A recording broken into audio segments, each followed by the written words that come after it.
Assalamualaikum warahmatullahi wabarakatuh. Bertemu lagi dengan saya, Fregianto Banyusatria, pada pelajaran sosiologi, masih di materi mengenai rancangan penelitian sosial bagian kedua.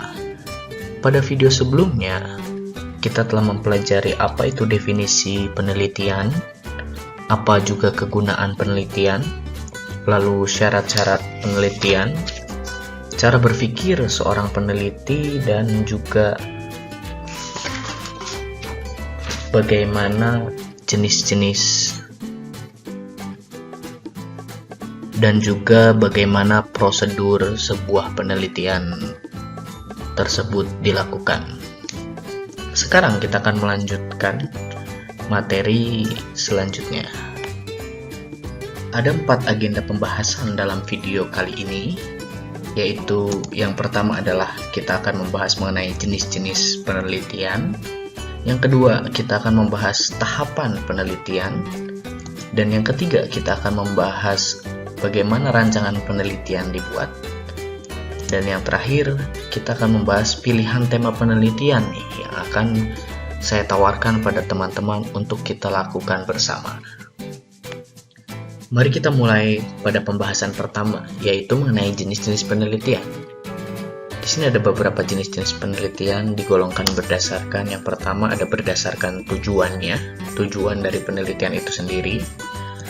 Lalu yang kedua nanti kita bahas mengenai berdasarkan metodenya atau cara melakukan penelitian itu sendiri. Yang ketiga berdasarkan data yang dikumpulkan dalam melakukan sebuah penelitian. Dan yang keempat, berdasarkan tempat melaksanakan penelitiannya. Jenis penelitian berdasarkan tujuannya itu terbagi menjadi 2. Yang pertama, penelitian dasar. Penelitian dasar ini bertujuan untuk mengumpulkan informasi guna menyusun konsep dan hubungan serta teori untuk menemukan prinsip umum. Contohnya, bisa kalian lihat di sini ada sebuah judul penelitian, dampak social distancing terhadap pedagang kaki lima di Benteng Vastenburg, Surakarta, analisis teori fungsionalisme struktural. Nah, penelitian ini ditujukan untuk menggunakan teori-teori fungsionalisme struktural guna mengetahui apa sih dampak-dampak social distancing terhadap pedagang kaki lima nih di Benteng Vastenburg. Dia untuk mencari data dan menemukan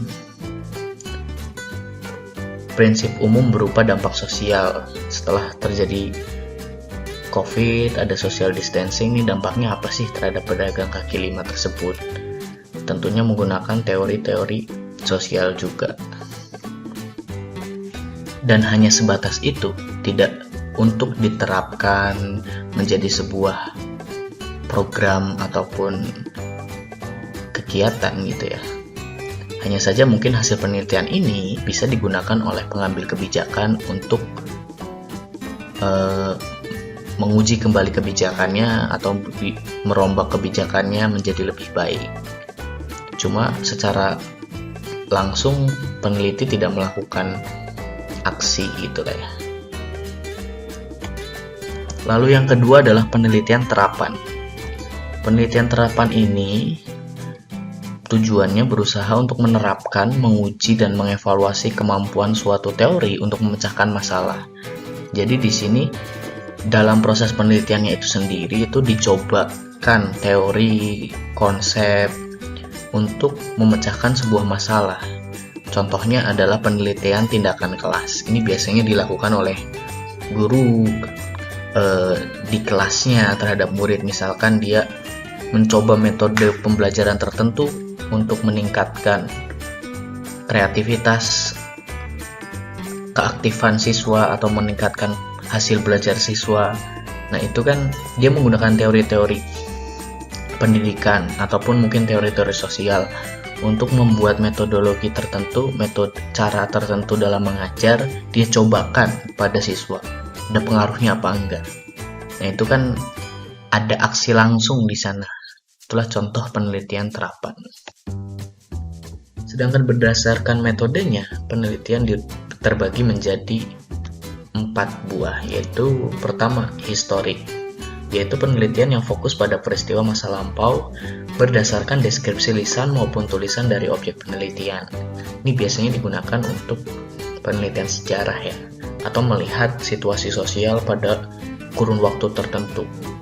Misalnya, situasi demokrasi pasca reformasi atau situasi demokrasi pada saat Orde Baru, Orde Lama, atau zamannya Pak Karno. Nah, ini termasuk penelitian historik. Yang kedua, metode survei, berusaha memperoleh informasi dari berbagai kelompok atau orang dengan cara penyebaran angket. Metode survei ini digunakan untuk mencari informasi sebanyak-banyaknya dengan menggunakan angket sehingga siapapun boleh mengisi.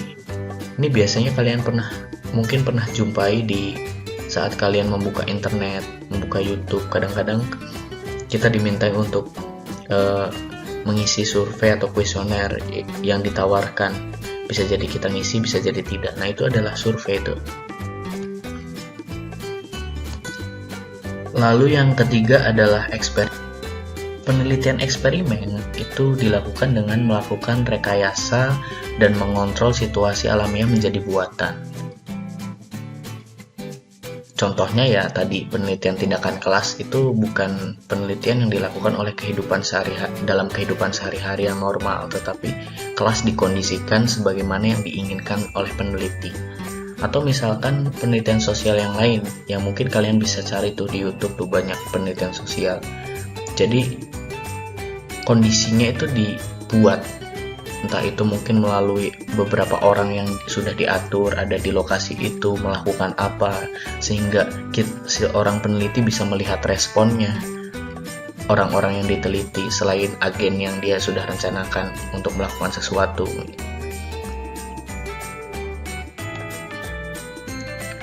Dan yang terakhir adalah observasi, penelitian yang berusaha untuk memperoleh data konkret secara langsung di lapangan. Ya, sesuai dengan definisinya ya. Jadi untuk yang keempat ini ya, peneliti langsung terjun ke lapangan, ke lokasi di mana masalah ataupun hal yang ingin diteliti itu ada di sana, untuk mencari data dan menjawab pertanyaan penelitian yang dia rumuskan. Lalu penelitian berdasarkan tempat pelaksanaannya itu terbagi menjadi 3. Yang pertama adalah penelitian laboratorium. Ya, tempat penelitiannya dilakukan di tempat khusus yang untuk melakukan studi ilmiah. Kondisi tempatnya sudah disesuaikan sebagaimana yang diinginkan peneliti. Ini penelitian laboratorium biasanya merupakan penelitian eksperimen tadi ya, yang dibahas sebelumnya. Yang kedua, penelitian lapangan.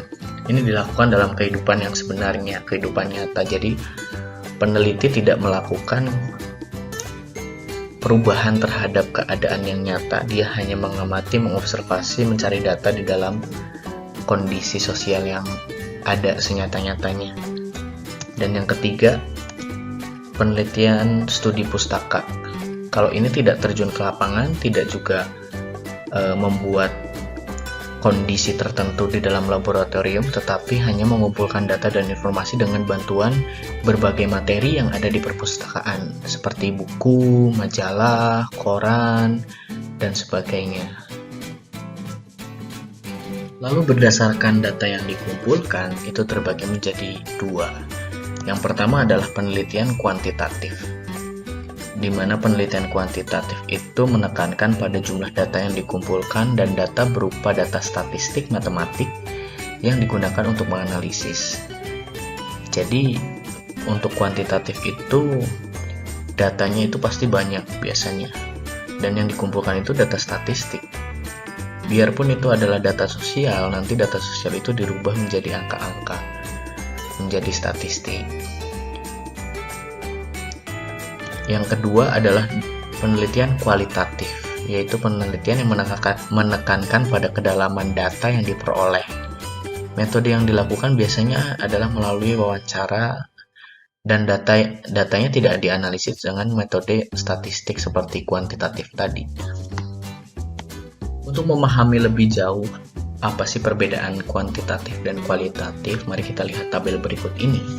Yang pertama, ini aspek yang membedakan ya. Pertama, aspeknya tentang masalah yang diteliti. Pada penelitian kuantitatif itu menekankan ada beberapa variabel masalah. Contohnya, misalkan pengaruh media sosial terhadap pergaulan remaja. Itu berarti ada dua variabel yang diteliti, media sosial dan pergaulan remaja. Nah, sedangkan penelitian kualitatif itu masalah yang diteliti itu dari berbagai aspek dari suatu variabel tertentu. Mungkin variabelnya cuma satu, tapi dia teliti dari berbagai aspek.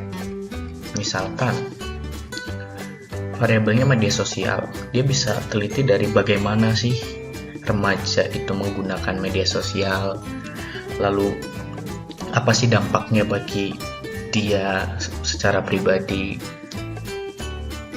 lalu apa dampaknya terhadap cara dia bersosialisasi dengan orang lain. Nah, itu yang membedakan. Yang kedua, dari aspek tujuannya. Penelitian kuantitatif itu bertujuan untuk menguji teori dan menegakkan fakta-fakta. Biasanya penelitian kuantitatif itu sudah ada teori-teorinya nih, teori-teori yang ingin diuji dengan angka-angka statistik tadi, dan menegakkan fakta-fakta, mencari fakta statistik. Misalkan pengguna TikTok nih, pengguna TikTok di SMA 1 Margahayu itu secara statistik berapa persen sih laki-lakinya, berapa persen sih perempuannya. Kita ingin tahu nih, lebih banyak laki-laki atau perempuan yang menggunakan TikTok. Nah, itu kan mencari fakta-fakta deskriptif dengan data statistik. Itu tujuan penelitian kuantitatif. Kalau kualitatif itu mengembangkan kepekaan konsep dan penggambaran realitas.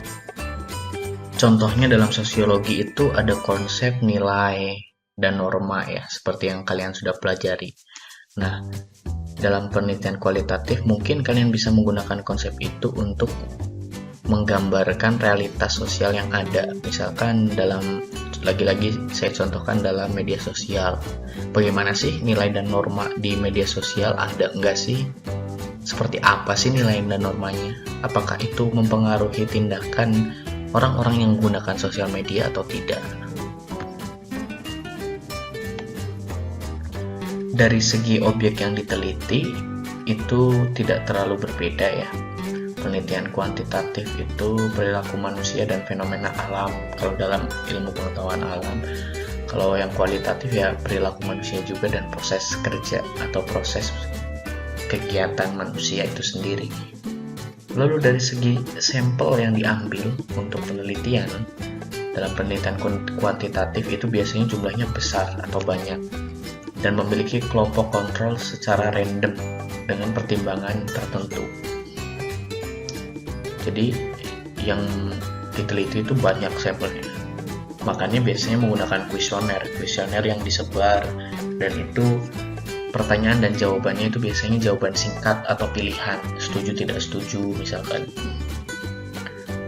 Nah, sedangkan kualitatif itu sampel atau orang yang ditelitinya tuh yang diambil sedikit atau kecil dan tidak representatif dengan tujuan tertentu. Karena kualitatif ini nanti ada kaitannya dengan metode pengumpulan data ya di bawahnya ya. Dia menggunakan wawancara dan observasi, jadi tidak bisa terlalu banyak, tapi sudah mewakili gitu, dari kebanyakan yang lain. Lalu dari aspek metode pengumpulan datanya, itu kuantitatif biasanya tadi sudah saya jelaskan juga ya, dengan angket, atau bisa dengan wawancara singkat, atau bisa observasi. Nah, sedangkan untuk kualitatif biasanya menggunakan wawancara mendalam dan observasi langsung di lapangan. Dari aspek bentuk datanya, kuantitatif bentuk datanya nanti berupa angka atau data-data kuantitatif yang diinginkan. ini salah ketik ya, kuantitatif nih harusnya. Walaupun datanya itu misalkan data sosial, itu biasanya diangkakan, diskorkan dengan menggunakan pertanyaan setuju tidak setuju. Itu nanti ada skor-skornya, kalian bikin skor-skornya itu. Untuk penelitian kualitatif itu datanya kata-kata, kalimat dari jawaban orang-orang yang kalian wawancara, atau gambar atau foto dari hasil observasi kalian, atau bisa juga perilaku orang-orang yang sedang kalian teliti, yang kalian amati secara langsung. Lalu sifatnya, yang terakhir nih, sifatnya penelitian kuantitatif itu bersifat deskriptif, komparatif, dan asosiatif. Deskriptif itu menjelaskan, mendeskripsikan. Contohnya tadi misalkan pengguna TikTok di SMA Negeri 1 Margahayu berapa persen laki-laki, berapa persen perempuan, berapa persen siswa, berapa persen guru gitu ya. Kalau komparatif itu membandingkan, biasanya membandingkan. Contohnya membandingkan antara pelanggaran aturan sekolah nih antara siswa laki-laki dan perempuan banyak yang mana. Atau asosiatif itu menghubungkan pengaruh apa terhadap apa, itu biasanya asosiatif. Nah, sedangkan penelitian kualitatif sifatnya itu deskriptif, menjelaskan juga, atau eksplanatif, menjelaskan juga sih, menjelaskan tapi secara lebih luas, lebih rinci, dan lebih detail, serta lebih mendalam.